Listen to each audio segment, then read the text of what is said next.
coração, episódio 2. Em busca de Deus, meu Deus menino.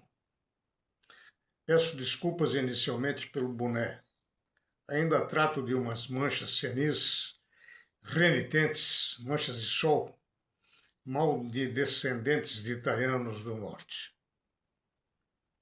Prometemos no primeiro episódio, Entre Infinitos, enfrentar ao nosso modo e simplicidade cada uma das grandes perguntas existenciais que os homens se fazem para ver se entendem sua origem e seu destino. A mais complexa e importante, sem dúvida, é sobre Deus e o sentido da vida. Existe mesmo um Deus? E como é esse ser? De pronto posso afirmar com toda certeza que sim.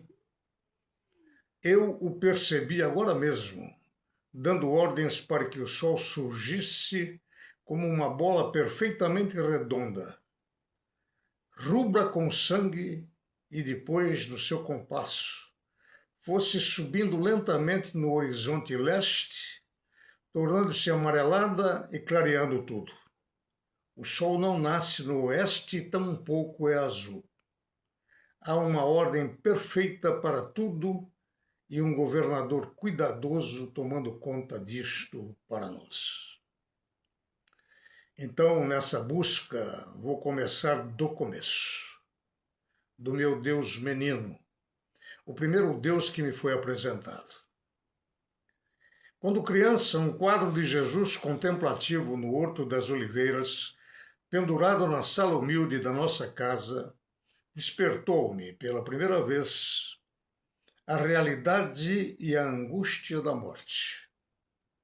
Eu era um menino pobre, mas intensamente feliz. Tinha um lar de pais amorosos, comida suficiente e muitos amigos para brincar quase o dia todo. Então, que história é essa de morrer? Tudo poderia acabar de repente? E daí? E depois? Um desconforto físico e mental profundo tomou conta de mim. Foi um soco na boca do estômago. Se o próprio Jesus sentiu o abandono diante da morte iminente e pediu ao Pai que, se fosse possível, afastasse dele aquele cálice amargo, como um garotinho alegre e cheio de vida como eu era, não sentiria aquela melancolia e desespero diante da realidade que percebi naquele olhar divino perdido no horizonte? Umas gotas do placebo do seu José da farmácia, o médico da vila, resolveram meu susto e minha primeira insônia e devolveu-me a vida boa da infância. Quando crianças, a imagem de Deus é aquela que nossos pais e chefes de igrejas nos passam. Não temos condições de discutir se ela é certa ou errada, se gostamos dela ou não. O Deus assim é um ser heterônomo, vindo de fora, por imposição paterna ou dos chefes religiosos. Não há espaço para contestação, que somente pode vir mais tarde, a partir da adolescência, início da maturidade ou ao longo da vida, quando adquirimos autonomia de ação e capacidade para pensar com a nossa própria cabeça. Meus pais eram católicos, mas não muito. Pouco iam à igreja ou à missa. Contudo, nos mandavam ir, eu e minha irmã, que então frequentamos o catecismo e fizemos a primeira comunhão. Na verdade, meus pais estavam tão envolvidos com o trabalho de subsistência, pobres que eram, ele fazendo paletós e ela costurando as calças, que não tinham mesmo muito tempo para frequentar a igreja.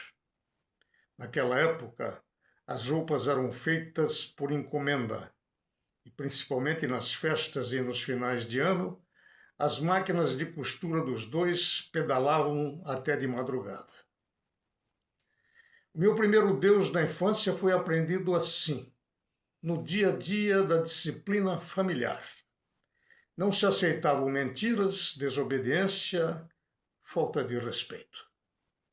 Um simples olhar de censura do seu Euclides, meu querido pai, por alguma traquinagem bastava para eu me sentir envergonhado, ir para um canto arrependido e só sair de lá depois da doce carícia da Dona Alice nos meus cabelos. Esse Deus se revelava mais evidente na Sexta-feira Santa, quando ficávamos o dia todo contidos e consternados, ouvindo a Paixão de Cristo em episódios intermitentes pela Rádio Nacional, culminando com uma crucificação onde quase chorávamos. E depois, a alegria da gloriosa ressurreição. Nesse dia, tínhamos que falar baixinho e nada de brincadeiras. Ele também era lembrado no dia de finados, quando íamos todos visitar os túmulos dos antepassados italianos, com muitas flores, velas e rezas de joelhos. E nos natais do Deus Menino, com bastante festa, presentes e comida diferente. E sobretudo nos dias de tempestade, quando Dona Alice, com pavor de raios e trovões, nos chamava no quarto para ficarmos grudados no seu colo, eu e minha irmã, seu Euclides por perto, algum ramo benzido do último domingo de Ramos por ali, e a cada relâmpago mais forte, um Santa Bárbara. Ela não falava, mas eu sabia que desejava que, se um raio daquele nos fulminasse, que morrêssemos a família toda. Na igreja, o Deus Menino vinha pelas catequistas e pelo padre titular da paróquia, um holandês de quase 2 metros de altura e mão de ferrolho. Durão, bom em relações públicas para angariar dinheiro para as coisas materiais da igreja, distribuía cascudos nos coroinhas arteiros, mas nos levava, vez ou outra, nas carroçarias de caminhões para piqueniques em fazendas de fiéis ricos. Muito responsável que eu era, logo me promoveu a sacristão, com direito de abrir a igreja para a primeira missa, e a buscar nos dias de quermesse, com outro coroinha, bacias de frango assado que a matriarca dos Mondelli oferecia para rifas. Essas bacias eram cobertas com guardanapos brancos como a neve e postas em nossas cabeças para facilitar o transporte. Apesar do cheiro irresistível a nos torturar as narinas, nunca tocamos um dedo sequer numa coxinha. Contudo, o meu senso observador já se evidenciava e me deixava contrariado por algumas atitudes do padre. Para auxiliarmos na missa logo cedo, íamos em jejum para poder comungar, e depois ele nos mandava para a cozinha da casa paroquial para que recebêssemos um pãozinho com manteiga e leite com café, através da empregada da casa. Aí ela fritava embaixo dos nossos narizes ovos e bacon para os padres, coisa que eu nunca tinha comido e morria de vontade. Nunca recebi nem para experimentar um prato daqueles. Também o tratamento claramente desigual entre os paroquianos ricos e pobres me incomodava. Para os primeiros, bancos reservados quando da inauguração do órgão, nomes gravados nos sinos novos só de quem tinha contribuído com mais dinheiro, e para esses, muitos salamaleques na sacristia. Mas eu não acabara de aprender no catecismo que Jesus era pobre e eram esses os seus preferidos? O Deus do menino era intimidador. Faltar à missa aos domingos era pecado capital, e se eu morresse sem me confessar dessa falta, iria para o inferno, cuja imagem me foi mostrada pela catequista. Um buraco com muito fogo e um diabo portando um tridente à espera dos pecadores impenitentes. Estranhei também o padre não benzer o defunto de um suicida e a rezar-lhe missa de sétimo dia, bem como negar comunhão a uma senhora desquitada que eu sabia constituíra uma nova união matrimonial. E muito mais, quando, pouco mais tarde, constatando que minha mãe não ia mais confessar, ela, escolhendo palavras, informou-me que o padre lhe negara a absolvição dos pecados, porque ela se recusara a ter mais filhos, vez que criar 2 já era muito difícil. Aí pensei, que autoridade tinha um homem para lhe negar perdão dos pecados por algo assim? Deus lhe concedera mesmo tal poder? Me ensinaram também que limbo era um lugar destinado às almas das crianças não batizadas, onde ficavam eternamente fora da visão de Deus. Os pecadores menos graves iam para o purgatório, onde, depois de algum tempo de sofrimento e penitência, poderiam também ir para o céu eterno. Li mais tarde que o limbo, criação de Santo Agostinho para contornar a questão do pecado original, outra concepção sua, foi minimizada recentemente, em 2007, por um documento do Papa Bento XVI, que essa situação era uma hipótese teológica, entre aspas, e não um dogma formal da fé católica, embora muito discutido e ensinado em séculos anteriores, explicação que, confesso, não entendi até hoje. A questão do purgatório ainda perdura entre católicos. Coisas da teologia relativa dos homens, inaugurada pelo cristão africano Agostinho, bispo de Hipona, cuja vida foi um constante conflito consigo mesmo. Com sua obra De Civitate Dei, sobre a cidade de Deus, criou as bases para a igreja organizada em estatutos e regulamentos, uma estrutura externa tida por ele como necessária para que alguém pudesse pertencer ao reino de Deus. No século XIII, Tomás de Aquino, tomando por base os escritos de Agostinho do século IV, sistematizou política e teologicamente o cristianismo. Contudo, afirmou mais tarde que tudo o que escrevi é palha. Se Agostinho, com sua perspicácia excepcional, teve antevisões geniais, como de alguma forma antecipar o evolucionismo darwinista, por outro lado, não admitia a criação da alma diretamente por Deus, mas sim por aquelas de seus genitores.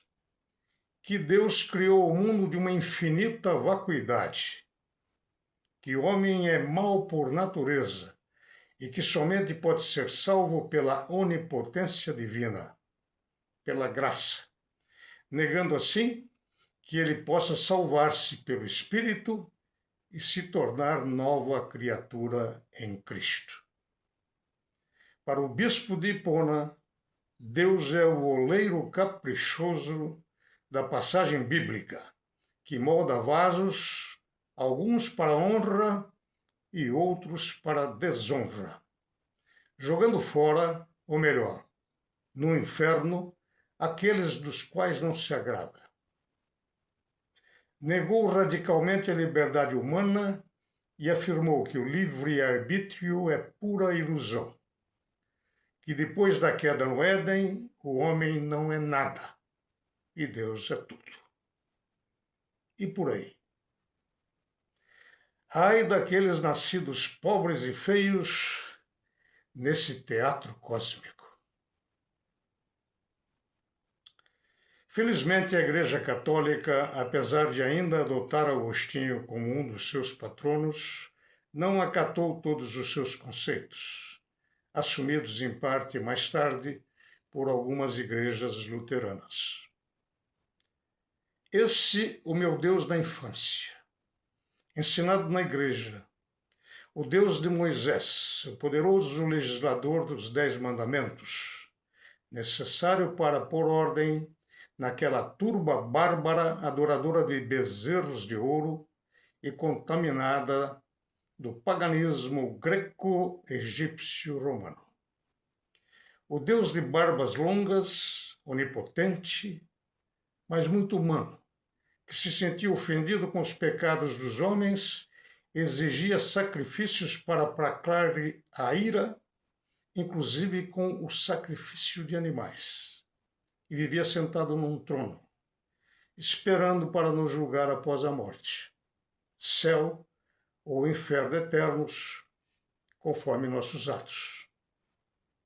Tudo certamente necessário naquele contexto histórico, fazendo-nos ver assim que a Bíblia não deve ter uma interpretação literal, ao pé da letra, mas sim considerando as circunstâncias sociais, econômicas, políticas e até mesmo sanitárias, existentes quando seus profetas a escreveram. O Espírito do Reino de Deus, do Jesus do Novo Testamento, foi assim subjugado pelo corpo da letra da Igreja Eclesiástica, estatutária, política, que podia até mandar matar quem dela discordasse. Nada da alma do Evangelho do Cristo, mas sim do corpo da Igreja, fora do qual não havia salvação. A palavra e não o Espírito. Quem segue verdadeiramente os 2 primeiros mandamentos e o Sermão da Montanha? Este é o Deus que me ensinaram na igreja, com alguma condescendência dos padres e algum agrado infantil para compensar as cruéis ameaças de castigos. Mas meu Deus, menino mesmo, foi muito, mas muito mais mesmo, o Deus do lar simples e honesto, da verdadeira e natural proteção e carinho paternos, do pai disciplinador, mas pleno de mansidão, e da mãe generosidade. Do Deus da tradição da família, genético, natural, simples, onde a ética verdadeira era ensinada no dia a dia, pelo olhar de censura aos atos errados e pela aprovação às boas notas da escola, no escovar dos dentes, no asseio e no respeito aos mais velhos. O Deus Pai me punia com um olhar austero, mas pouco tempo de arrependimento depois me perdoava através do amor do Deus Mãe.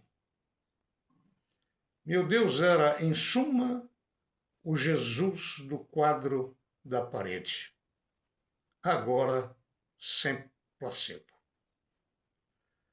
O Deus da igreja me ensinou muito naquilo que meu espírito crítico aceitava como lógico e justo. Reconheço isso e agradeço. Mas o Deus de casa me deixava muito mais feliz.